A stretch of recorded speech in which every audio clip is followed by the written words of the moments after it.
Bueno, ¿cómo están todos ustedes? Reciban un cordial saludo primeramente de parte de nuestro gran Señor y único Salvador, Jesús de Nazaret, a quien sea la gloria por todos los siglos. Amén. Reciban también un cordial saludo de parte de mi amada esposa, mis dos hijos que nos acompañan el día de hoy también. Es un gusto para mí estar presente el día de hoy en nombre de nuestro Señor Jesucristo, trayendo la enseñanza o la exhortación que tenemos el día de hoy para nuestras vidas, para nuestros corazones. Bien, quiero primeramente hacer un pequeño resumen de lo que el pastor en la exposición o predicación pasada hizo, ¿no? Sí estuvieron presentes la mayoría de aquí de los que puedo ver, pero él estuvo predicando acerca de lo que significó el pacto de la ley. Fue, o mejor dicho, cumplió su propósito el pacto de la ley en el Antiguo Testamento, y él bien explicó, dijo, sí, claro que sí. El propósito de la ley era mostrarnos que somos pecadores, que sin Dios es imposible ser santos y obtener la salvación. Era revelar que necesitábamos a un mediador, necesitábamos a Jesucristo, el único mediador o el único nombre dado bajo el cielo entre Dios y el hombre. Segunda de Timoteo 2:5, el único intercesor entre Dios y el hombre.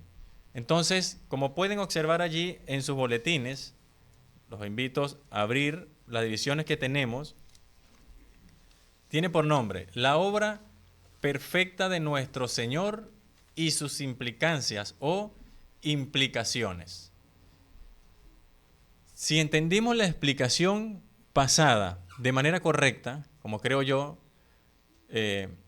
así pasó, dado la excelente exposición que hizo el pastor, hemos entendido entonces que nosotros no tenemos absolutamente nada que hacer para ganarnos la salvación. La salvación es por pura gracia y por pura misericordia en las promesas cumplidas de nuestro Padre Celestial en Cristo Jesús. Solamente por Él y a través de Él, mediante la fe en Él, podemos entonces obtener la salvación y la vida eterna. Eso quedó clarísimo. Ahora, el autor va a dar un giro. ¿Qué implica entonces nosotros tener a Cristo como el Señor y Salvador en nuestras vidas? ¿Qué implicaciones tiene para poder desarrollar esa vida cristiana o de un creyente genuino en el Cristo Mesías, Señor y Salvador? Vamos a leer entonces las divisiones. Tenemos punto 1, acercarnos con confianza. Leemos versículos del 19 al 22. Parte 2, confiar en sus promesas. Versículo 23. Punto 3, animarnos unos a otros. Versículo 24. Y último punto, no dejar de congregar. Versículo 25. Tienen allí ustedes las divisiones de lo que implica entonces tener a Cristo como el Señor y Salvador. Vamos antes de esto a introducirnos o a hacer una pequeña introducción histórica. Vamos a ubicarnos en la mente del autor y de aquellos oyentes que estaban recibiendo estas enseñanzas. Tenemos, como la misma carta nos dice, ¿no? Carta a los hebreos.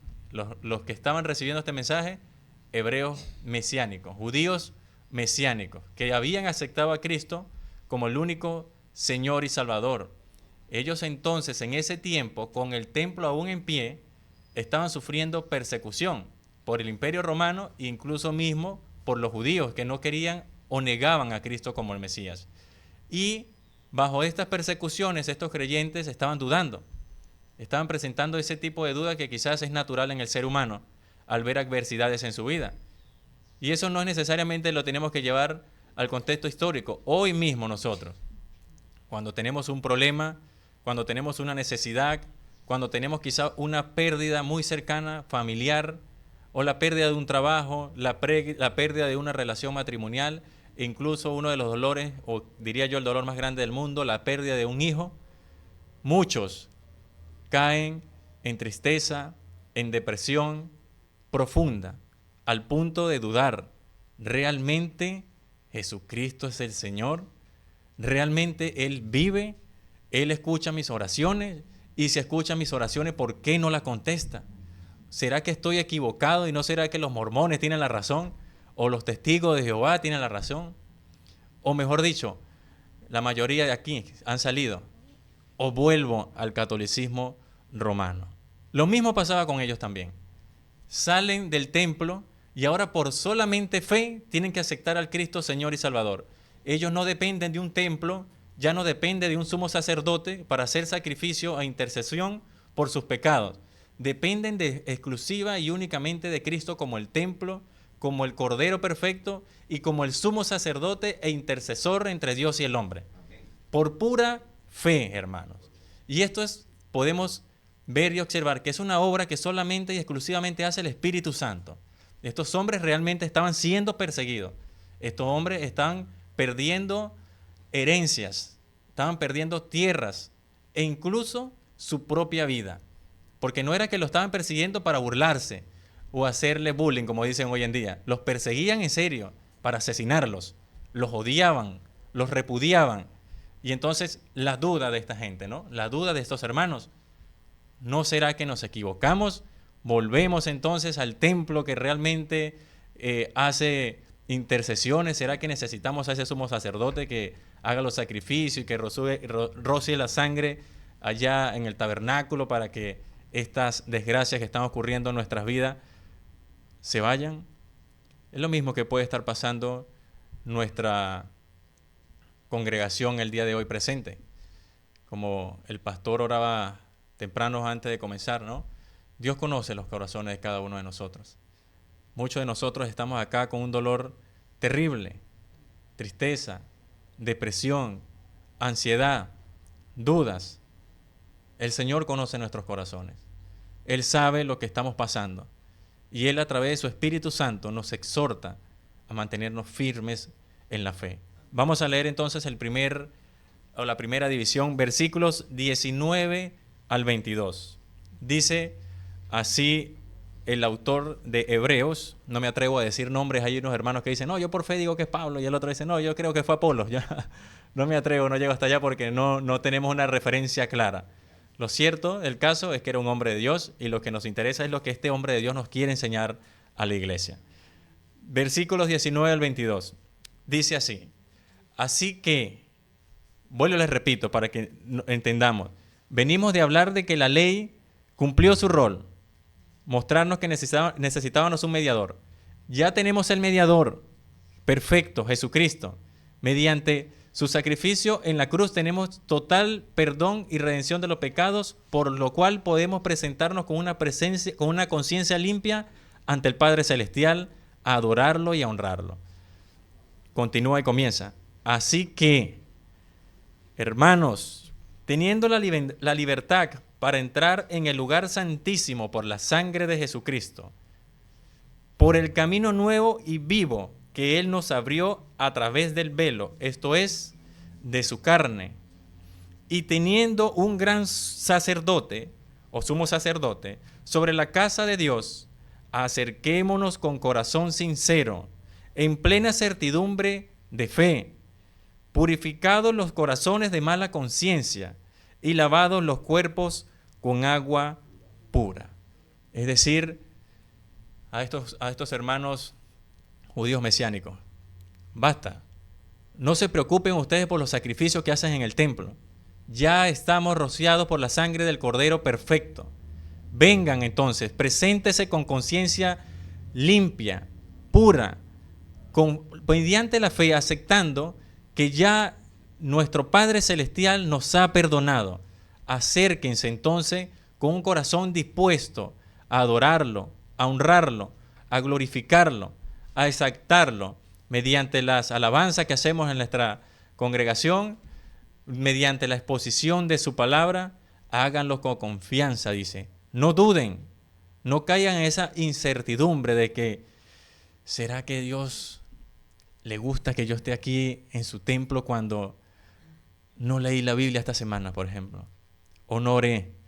Yo le digo, hermano, no le digo que no esté bien orar, y no le voy a decir que no esté bien que lea la Biblia.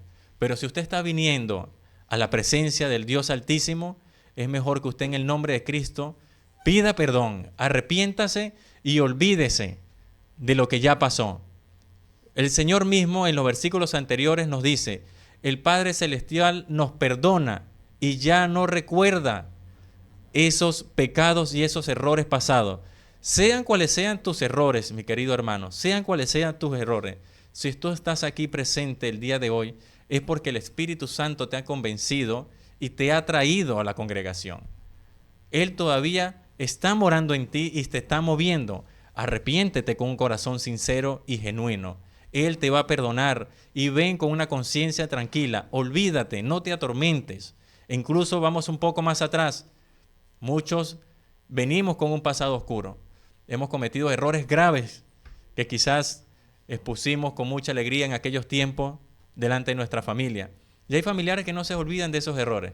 Incluso amistades que no se olvidan de esos errores. Y ellos quieren hacernos sentir mal y traernos a colación aquellos errores en los que vivíamos. Dios no se recuerda, hermano. Dios ya los olvidó. Dios ya te perdonó. No te dejes influenciar. No dejes que la conciencia te culpe por las acusaciones de hombres o mujeres que no tienen a Dios en su corazón. A nosotros nos importa lo que Dios piensa, lo que Dios cree. Y lo que Él cree es que si tú has confesado tus pecados en el nombre de Cristo, Él los borra y comienzas nuevamente desde cero en su presencia. Él ya no recuerda tus pecados. Él ya no recuerda esos errores que cometiste en el pasado. Ven, preséntate con conciencia limpia y certidumbre de que estás ante Dios santo, misericordioso, amoroso, que te perdonó y que quiere ser exaltado y glorificado con corazones y conciencias limpias. Amén. Vamos a pasar al segundo punto, segunda división o implicancia de lo que significa ser un creyente. Acercarnos con confianza primeramente. Segundo, confiar en sus promesas. Versículo 23 dice, mantengamos firme sin fluctuar la profesión de nuestra esperanza porque fiel es el que prometió.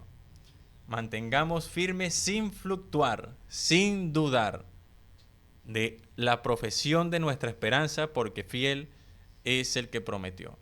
Es decir, acércate con confianza, ven con una conciencia limpia y no dudes de que ya has sido perdonado. Porque fiel es el que prometió. Ahora bien, regresamos al contexto histórico. Judíos perseguidos que lo están haciendo cacería para ubicarlos, asesinarlos o meterlos presos. Y este autor le dice, manténganse firme, no duden de la fe. Mantengan firme sin fluctuar la profesión de nuestra esperanza porque fiel es el que prometió. Podemos entonces imaginar o pensar en qué promesas estos hermanos se podían asentar. ¿Qué promesas le estarían diciendo ellos? ¿En qué estarían pensando cuando les decían, fiel es el que prometió? Vamos a leer la primera, creo la más interesante. Vamos a abrir nuestras Biblias en Mateo, capítulo 28.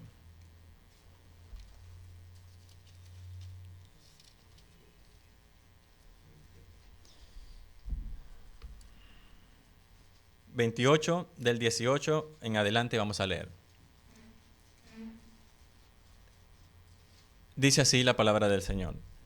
Y Jesús se acercó y les habló diciendo, toda potestad me es dada en el cielo y en la tierra. Por tanto, id y haced discípulos a todas las naciones, bautizándolos en el nombre del Padre, del Hijo y del Espíritu Santo, enseñándoles que guarden todas las cosas que os he mandado. Y he aquí, yo estoy con vosotros todos los días hasta el fin del mundo. Amén. Primera promesa de nuestro Señor Jesucristo. Y este autor le dice, mantengámonos firmes en esta promesa. No estamos solos.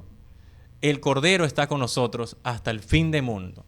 No importa esas adversidades que estamos pasando, estas tribulaciones que estamos pasando, estas pérdidas familiares o de amistades que estaban ocurriendo. Porque estaba pasando, hermanos. Quizás iban a la congregación y cuando regresaban a la casa, ¿y qué pasó con el vecino? Pues lo degollaron.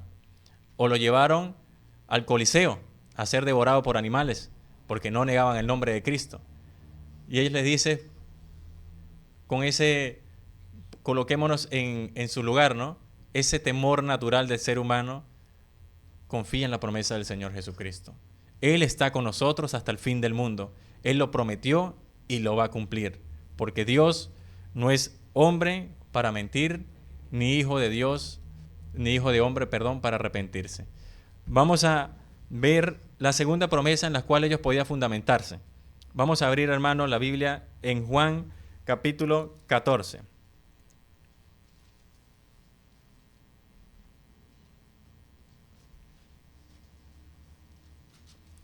Juan 14, versículos del 1 al 7, vamos a leer.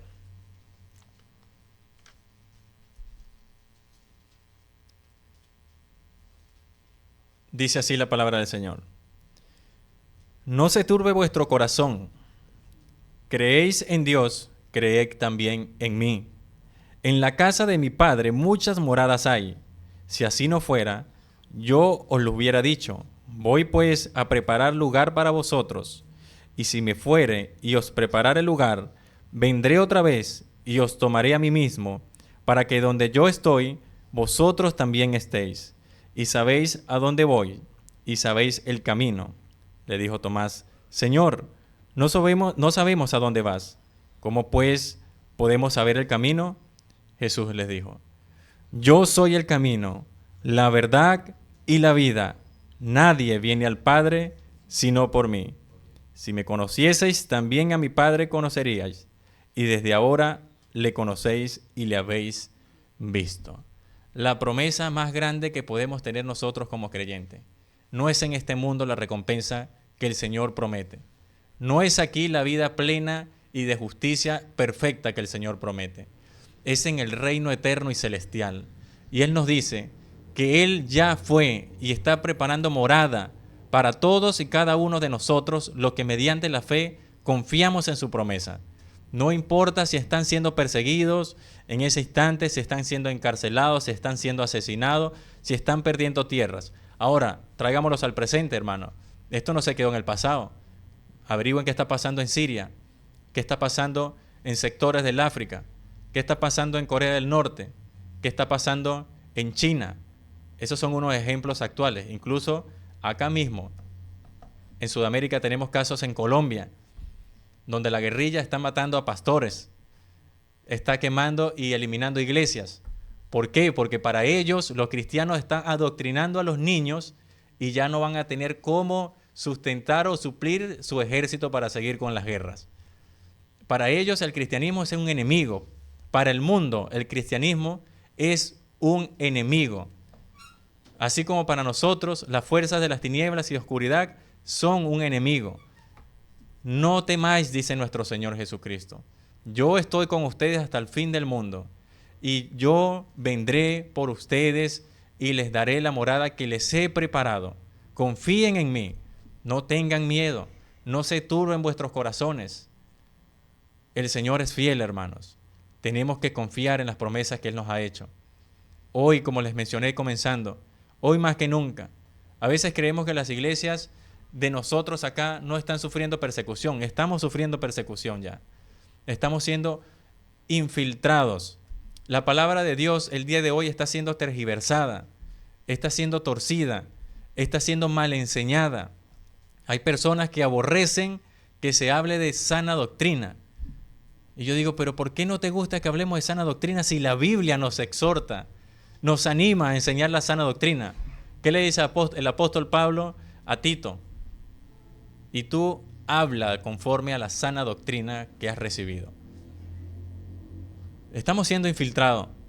Iglesias conocidas mundialmente como conservadoras, serias, como la iglesia presbiteriana, reformada, ya ha sido influenciada por el movimiento queer. Ya tenemos pastores y predicadores del movimiento queer, blasfemando directamente en contra de las enseñanzas de nuestro Señor. Tenemos la iglesia metodista, de igual manera, está siendo infiltrada por el movimiento queer. La iglesia luterana, iglesia conservadora, ya está siendo influenciada por el movimiento queer de igual manera. Y ni hablar por las iglesias de falsas doctrinas o enseñanzas como el evangelio de la prosperidad. Tenemos, hermanos, una persecución terrible en cuanto a la infiltración de falsas enseñanzas y falsas doctrinas. Pues el objetivo del enemigo cuando no te puede asesinar es que creas en un Cristo falso, en un Cristo que no te ofrece salvación, en un Cristo que no existe según las Escrituras. Estamos sufriendo persecución. Estamos llamados entonces a estar firmes, a confiar en las promesas de nuestro Señor Jesucristo, a denunciar el pecado cuando tenga que denunciarse, a enseñar la sana doctrina cuando tenga que enseñarse, y es siempre. La doctrina no se tiene que torcer, no se tiene que tergiversar, y hay que tener valor. Hay pastores que ya están siendo encarcelados en España, por ejemplo. En España, si un pastor o un predicador se colocara acá a decir lo que yo estoy diciendo, denunciando la influencia del movimiento queer, va a juicio, paga una multa o va preso. Gloria a Dios, todavía acá en este país tenemos la libertad de expresión, lo cual haríamos bien en usarla de manera correcta, mientras se nos permita. Y cuando no, igual, a pagar las consecuencias en el nombre de Cristo, porque en Él confiamos, en Él está puesta toda nuestra esperanza. Y la recompensa, como nos dice su palabra, no es en este mundo, es en su reino venidero, una vida eterna donde mora la justicia, la presencia mismo del santo Dios perfecto, donde ya no necesitamos la luz del día ni la luz de la noche, porque Él brilla con su presencia. Amén. Podemos entonces ver o pasar a la división número 3. Otra implicancia de lo que dicen o decimos creer en Jesucristo.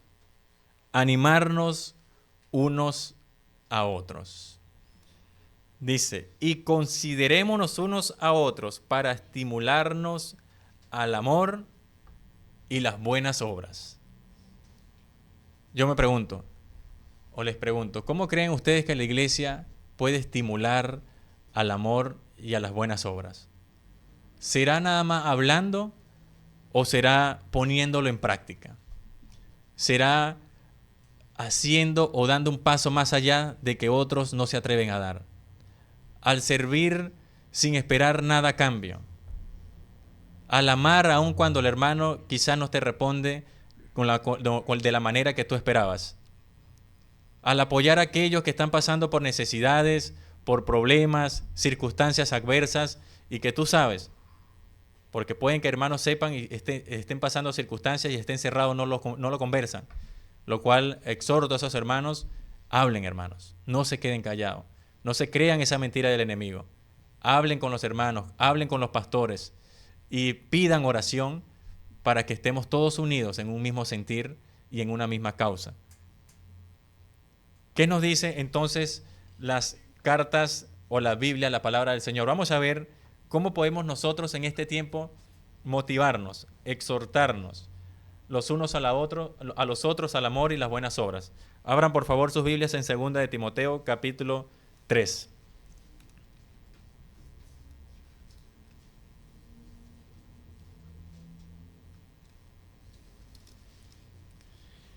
Segunda de Timoteo capítulo 3, vamos a leer del versículo 14 al 17. Dice así la palabra del Señor. Pero persiste tú en lo que has aprendido y te persuadiste, sabiendo de quién has aprendido, y que desde la niñez has sabido las sagradas escrituras, las cuales te pueden hacer sabio para la salvación por la fe que es Cristo Jesús. Toda la escritura es inspirada por Dios y útil para enseñar, para redarguir, para corregir, para instruir en justicia, a fin de que el hombre de Dios sea perfecto, enteramente preparado para toda buena obra. Entonces podemos observar en primera instancia que la manera correcta el día de hoy de animarnos y exhortarnos es predicar la Biblia. La Biblia misma tiene el poder de prepararnos, de capacitarnos a través de la obra del Espíritu Santo en nuestras mentes y corazones para poder servir. Si no es a través del Espíritu Santo que nosotros estamos sirviendo a la iglesia, si no es a través de la motivación de la palabra de Dios y la esperanza en Cristo, me disculpan hermanos, estamos sirviendo en vano. porque lo que estás haciendo lo estás haciendo de manera incorrecta. Lo más probable es que estés buscando algo a conveniencia. Si no estás viniendo exhortado por la palabra de Dios, animado por el Espíritu Santo, confiando en las promesas del Señor Jesucristo, si no es eso lo que te está motivando, estamos sirviendo de manera equivocada. La primera enseñanza que encontramos en nuestra palabra de Dios de cómo podemos animarnos y exhortarnos a la buena obra, la exposición de la palabra, que sea ella influenciándonos, nuestra mente y nuestros corazones, moldeándonos, capacitándonos para poder servir de manera correcta. Porque como decía en una prédica anterior, si no es así, no vamos a desanimar, hermanos. Es muy fácil desanimarse si estamos sirviendo por un beneficio propio. ¿Por qué? Porque todos somos humanos acá. No vamos a equivocar. Vamos a hacer un mal comentario, vamos a hacer quizás una crítica pesada y el hermano se va a ofender, o el hermano no tiene ánimo y no viene a los planes que tú tenías, a las reuniones que tú tenías, te vas a desanimar. Pero si tú estás sirviendo a Cristo, confiando en Él y solamente en Él, en sus promesas, tú vas a servir con gozo. Independientemente de que te regresen lo que tú esperas o no. Independientemente de que el hermano agradezca o no. Porque como nos exhorta el hermano o el apóstol Pablo en Colosenses 3:23. Y todo lo que hagáis, hacedlo de corazón, como para el Señor y no para los hombres, porque de Él recibiréis la recompensa de la herencia. Vemos otra vez un énfasis en confiar en sus promesas y plenamente en sus promesas. Solo para Él y solo por Él. Así podemos servir en amor y estando firmes. Quizás habrán desánimos, pero acudiremos inmediatamente al Padre en nombre de Cristo y Él nos volverá a animar y a levantar nuestras fuerzas para seguir sirviendo. Vamos a pasar entonces a leer 1 Juan 3, 17, 18.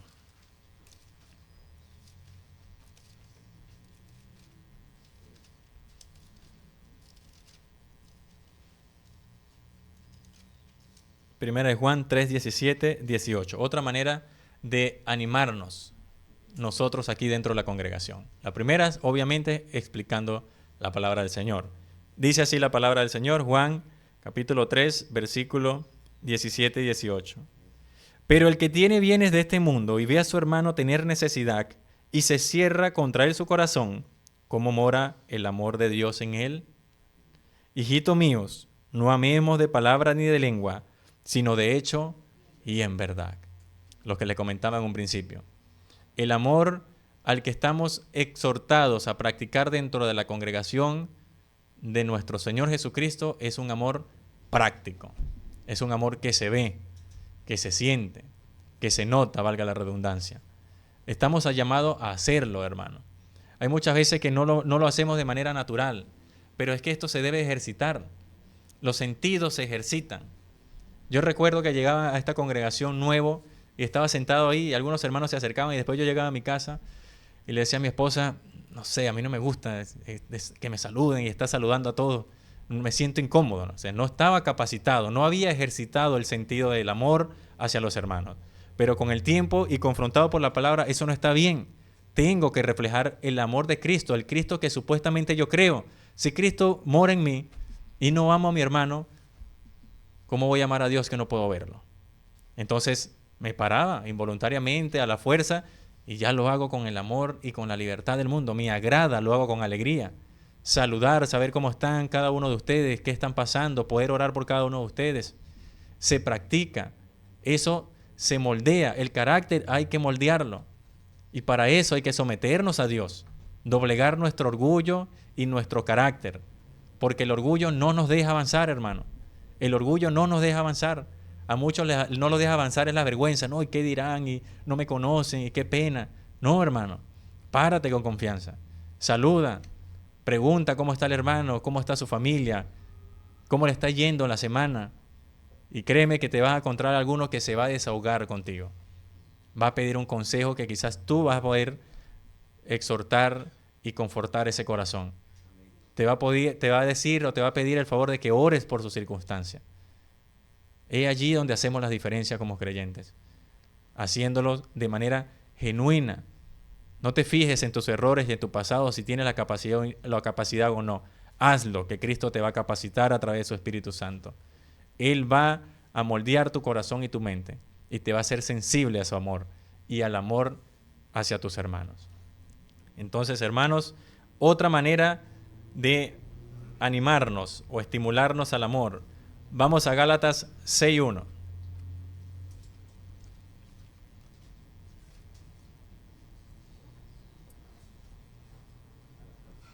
Gálatas capítulo 6, versículo 1.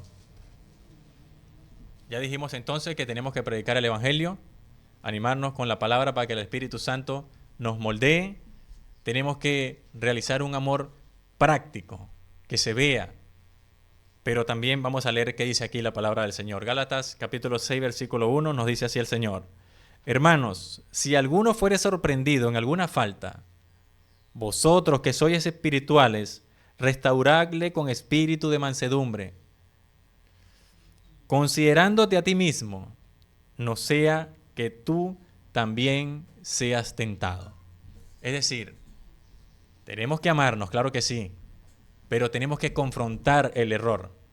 Tenemos que exponer al hermano sus errores, como lo dice la palabra del Señor, con mansedumbre y humildad, claro que sí. Tú no vas a ir a gritarlo y a insultarlo ni a llamarlo hijo del diablo, como algunas congregaciones tienen, ¿no? Te equivocan y van a ofenderte directamente. No van con un ánimo de exhortarte, de decirte por amor a tu alma, hermanos, estás equivocado. Yo creo que no es así.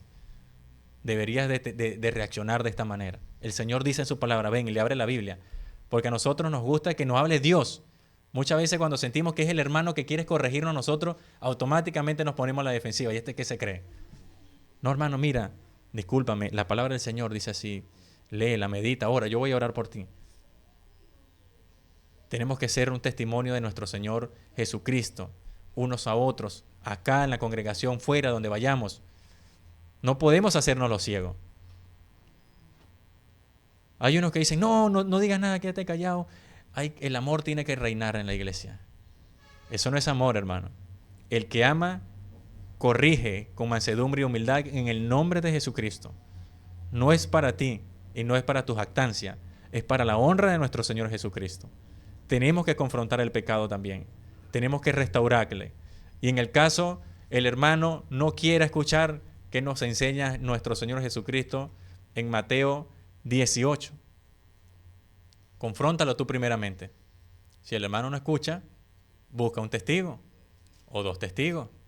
Si el hermano no escucha, bueno, ya ve con los líderes y con la iglesia entera para que el hermano tome conciencia. Hay órdenes, hay estatutos de cómo debemos nosotros confrontarnos y restaurarnos. Tenemos que hacerlos, hermanos. No es solamente amor, hay que amarnos, pero también hay que corregirnos mutuamente, con mansedumbre, como dice la Escritura. No sea que tú también seas tentado y caigas por orgulloso y arrogante.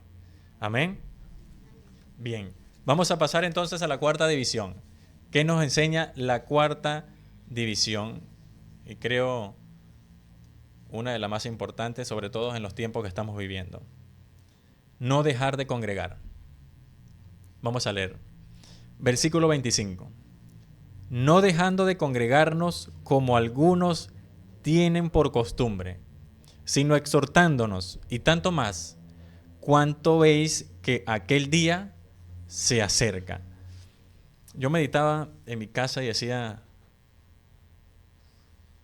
increíble que este hermano en estos tiempos, no estamos hablando de personas como les dije y les estoy recalcando de que comenzamos. Son personas que están siendo perseguidas, asesinadas, encarceladas, están siendo humillados, vituperiados, expulsados de sus tierras, perdiendo sus propiedades. Y este hermano los exhorta aún que sigan congregando. Porque ellos estaban dejando de congregar porque obviamente, ¿cómo lo descubrían? Los cazaban y los que iban a la congregación, bueno, aquí es cristiano, aquel es cristiano, aquel es cristiano, y los marcaban. Y estaban dejando de congregar, obviamente, tenían temor de que los marcaran a ellos también. Y este hermano les dice, no.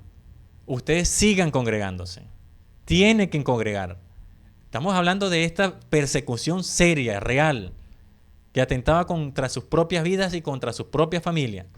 Porque si agarraban el hombre congregando, no agarraban al hombre nada más, al hombre, a su esposa y a sus hijos. Hacía que ellos no fueran cristianos en aquellos tiempos. Todos pagaban el plato, completo.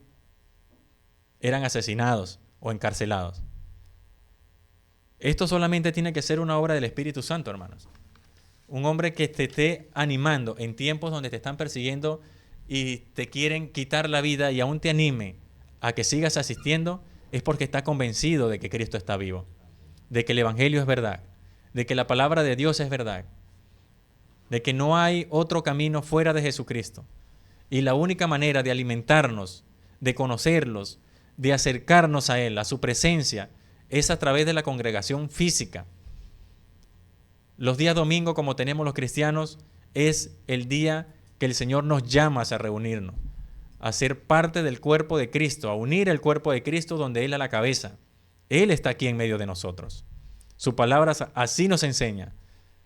Vamos a leer, hermanos, por favor, para que tengamos una idea de qué es la iglesia. Ubiquen el libro de Efesios.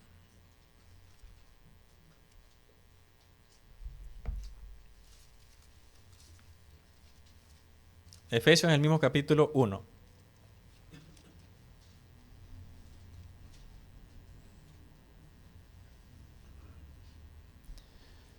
Capítulo 1, versículos del 18 al 23, vamos a leer la definición de lo que es la iglesia para nosotros y por qué este hermano nos exhorta a no dejar de congregar aún en tiempos seriamente adversos.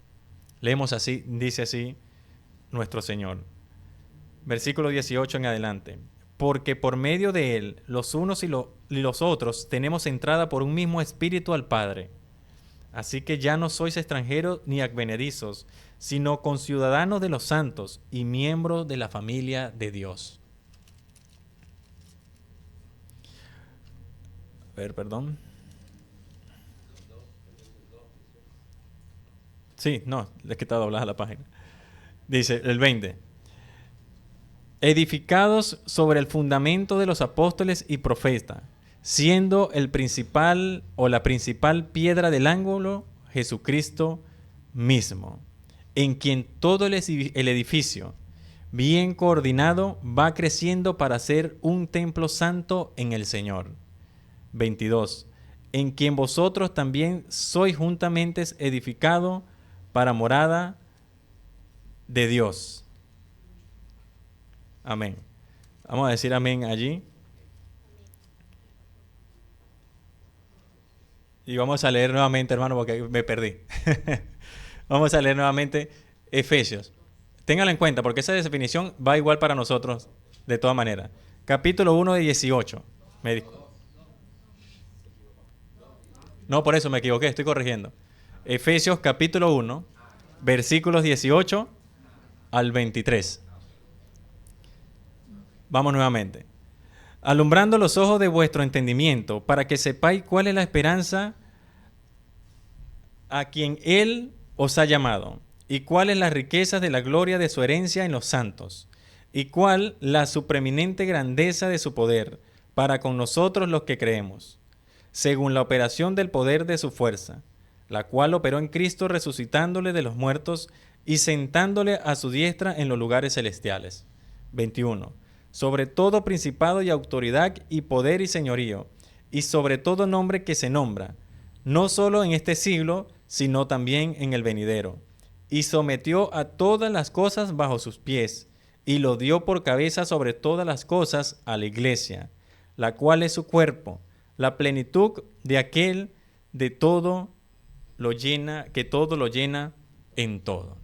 Es decir, nosotros somos el cuerpo de nuestro Señor Jesucristo, como lo dije y lo recalco en un principio. Él es la cabeza de su iglesia. Él está presente en su iglesia. Nosotros recibimos mediante la fe en Jesucristo el dominio sobre nuestros pecados y confrontamos directamente las huestes oscuras y celestiales malignas. La iglesia del día de hoy ha perdido ese sentido, ha perdido el poder de la oración, el poder que Cristo nos ha regalado a través de su sacrificio en la cruz. Tenemos la salvación por pura gracia y misericordia, pero tenemos el poder en el nombre de Cristo de orar y confrontar el pecado, pedir por las naciones, pedir por los hermanos, pedir por los que están enfermos, pedir por aquellos hermanos que están sufriendo persecución. En el nombre de Cristo tenemos esa autoridad para hacerlo y no lo estamos aprovechando. No estamos haciendo o creyendo con certidumbre la promesa que Él nos ha hecho y el poder que nos ha dado en su nombre para confrontar. La iglesia de hoy, lamentablemente, ha perdido mucha fuerza, ha sido infiltrada en gran manera, y esto a veces es por culpa de nosotros mismos. Hemos perdido la confianza plena en Cristo, hemos perdido la confianza en sus promesas, hemos perdido la esperanza y estamos poniendo los ojos en las cosas del mundo, por el materialismo. Estamos siendo influenciados incluso por estos mal llamados movimientos ecuménicos. Ya nos silencian. Pero ¿por qué tú vas a decir que la salvación es de Cristo solamente si Dios ama al mundo entero? La salvación es para todos. Y la iglesia se cree ese cuento. La Biblia no nos enseña eso, hermano. La Biblia nos dice que Cristo es el único camino, verdad y vida. Que fuera de Él no hay salvación. Que fuera de Él estamos condenados. Hermanos, por amor, nosotros tenemos que confrontar el pecado. Pero por amor, tenemos que congregar. Tenemos que venir a la iglesia. Tenemos que venir con un corazón dispuesto. Y esto empieza desde el sábado. El sábado tenemos que estar organizándonos para venir tranquilos, en paz, en calma. Incluso, hermano, me atrevo a decir que sería una falta de respeto para nosotros también llegar tarde a la hora que el Señor nos ha establecido para comenzar su culto. A veces tenemos más respeto por nuestro trabajo y nuestras reuniones fuera de la iglesia que por la misma iglesia. Nos da más miedo perder un trabajo que llegar tarde a la presencia del Señor. No debería de ser así, hermanos. No debería de ser así. Sabemos que estamos siendo alimentados de la palabra del Señor. Venimos a su presencia, a unirnos todos como hermanos, a buscarlo a Él, a honrarlo, a glorificarlo a Él, por lo que Él hizo por nosotros en esa cruz, por el regalo tan grande y merecido que nos ha dado, la salvación, la vida eterna.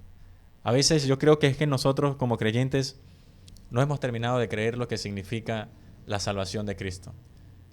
Y a veces no terminamos de entender lo que le costó realmente en esa cruz. Tenemos por menos a veces el sacrificio de Cristo.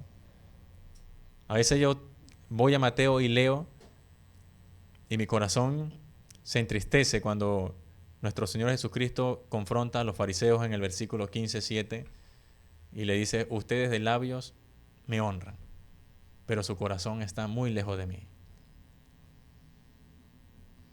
A veces tenemos que orar al Señor y pedirle perdón realmente. Tenemos que arrepentirnos con un corazón genuino. Señor, perdónanos porque no te estamos dando la prioridad que tú mereces. Decimos con nuestros labios que te honramos, pero sabemos que nuestro corazón realmente está lejos de ti. Y nos podemos dar cuenta por la falta de oración, nos podemos dar cuenta por la falta de lectura bíblica, nos podemos dar cuenta por la falta de compromiso a la asistencia mínima del domingo. Hermano, ¿por qué no vienes a la iglesia? Hoy jugaba el Barcelona con el Madrid, hermano. ¿Por qué no vienes a la iglesia? No, mi primo o mi esposa me regaña, hermano. Tengo que acompañarla en el desayuno hasta las 10:30 y ahí corro para la iglesia. ¿Qué estás haciendo, hermano? ¿Qué estamos haciendo realmente? El Señor en su palabra dice: yo honro a los que me honran. Y nosotros lo honramos realmente cuando le damos la prioridad que Él requiere, que Él merece, por amor, no por obligación, por amor. Lo estamos haciendo nosotros realmente en nuestras casas, con nuestra familia. Estamos honrando al Señor con cada pensamiento, palabra, obra que estamos haciendo. Pidámosles al Señor que Él sea Él sellando esta palabra en nuestro corazón. Recibámosla y pongamos todo lo que está de nuestras partes, hermanos, para leer, para aprender y para llevar y evangelizar a las demás personas. Sin miedo, hermano, no tengan miedo. No tengan miedo a confrontar a las religiones diferentes a la suya. Si ustedes saben que Cristo es el único camino, es la única verdad y vida, tiene que confrontar al hermano porque ese hermano está yendo a condenación. ¿Cómo? Yo a veces no entiendo realmente cuando veo a estas personas que no quieren confrontar las religiones que están equivocadas. Déjalos quietos, que ellos se van a salvar a su manera. Pero ¿cómo a su manera? ¿Cómo a su manera? La Biblia no dice que a su manera.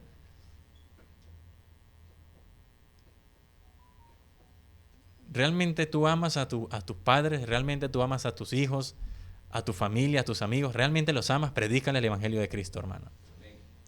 Predícale que fuera de Cristo no hay salvación. Llámalo. Dile que venga. Vamos, hermanos, a resumir entonces la enseñanza del día de hoy. La obra perfecta de nuestro Señor Jesucristo nos llama a todos nosotros, primeramente, a acercarnos con confianza. Te vas a seguir equivocando. Vamos a hacer el papel del profeta. Quizás saliendo de aquí te vas a equivocar. Vas a cometer un error. Vas a pecar, lamentablemente.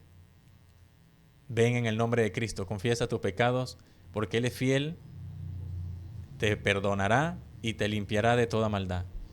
Y en el momento que lo hagas, créelo, porque ya Dios se olvidó de tu pasado y se olvidó de tu error. Comienza de nuevo, poniendo cada vez más esfuerzo para vivir como agrada al Señor. Segundo punto, confiar en sus promesas. Confiemos en sus promesas. Es lo que nos queda, hermanos. Vivimos en un mundo contrario al Evangelio. Vivimos en un mundo influenciado por todo tipo de mal. Es increíble, hermano. Es increíble. Realmente.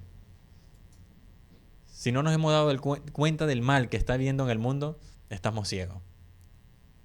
Ustedes ven esas músicas de esos jóvenes del día de hoy, de reggaetón. Fíjense ustedes mismos. Y no estoy diciendo que no lo escuchen. Bueno, queda de su parte, hermano. Si ustedes me piden un consejo a mí, les diría, no lo escuchen, pero quede de su parte. Simbología satánica abiertamente, hermano. Abiertamente. Ya no les da vergüenza.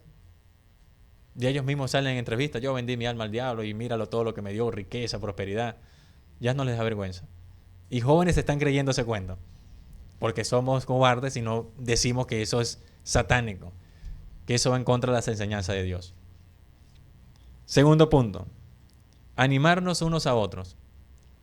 Leamos la Biblia, primeramente, como enseñamos. La Biblia misma va a preparar nuestros corazones. Nosotros por nuestras propias fuerzas no vamos a poder. Somos arrogantes, orgullosos, soberbios. Nos cuesta servir. Nos cuesta realmente. Pero es el Espíritu Santo a través de su palabra y de la oración que te va a moldear. Confía en su palabra. Pon tu esperanza en sus promesas. Que recibirás una recompensa de vida eterna. Que ya allí no verás a tus familiares sufriendo. Que allí te volverás a reunir junto con ellos, con aquellos que quizás fueron perseguidos, con aquellos que tuvieron terribles enfermedades. Te lo vas a encontrar si ellos vinieron a Cristo y vivirás una vida eterna en la presencia del Señor. Y el último punto, hermanos, y el más importante, no se dejen de congregar. Vengan a la casa del Señor. Háganlo con un corazón honesto, sincero, sabiendo que es a la casa del Padre, a la presencia misma del Padre, a la presencia de nuestro Señor Jesucristo, la cual es la cabeza de la iglesia, al que nosotros o a quien nosotros nos vamos a presentar. Oremos entonces, hermanos, por favor. Padre, te queremos dar gracias primeramente por la oportunidad que nos has dado este día de poder llegar con bien a la congregación. Pues reconocemos, Señor, que si ha sido así es porque tú nos has cuidado, tú nos has protegido, nos has guardado del mal, por pura gracia y misericordia. Gracias nuevamente, Padre, por esta oportunidad de poder hablar de tu palabra, predicar tu palabra, Señor. Que sea tu Espíritu Santo moviéndose en nuestros corazones, en nuestras mentes, sellando esa enseñanza, para que así, Padre, podamos cada día vivir de acuerdo a tu voluntad, para honrarte, para glorificarte, como tú anhelas y deseas a través de tu palabra. Gracias una vez más por la obra redentora de Cristo Jesús, nuestro único Señor y Salvador. Pues gracias única y exclusivamente a eso, podemos entrar en tu presencia y tenemos vida eterna para tu gloria y honra. Y en su nombre te oramos todas estas cosas. Amén.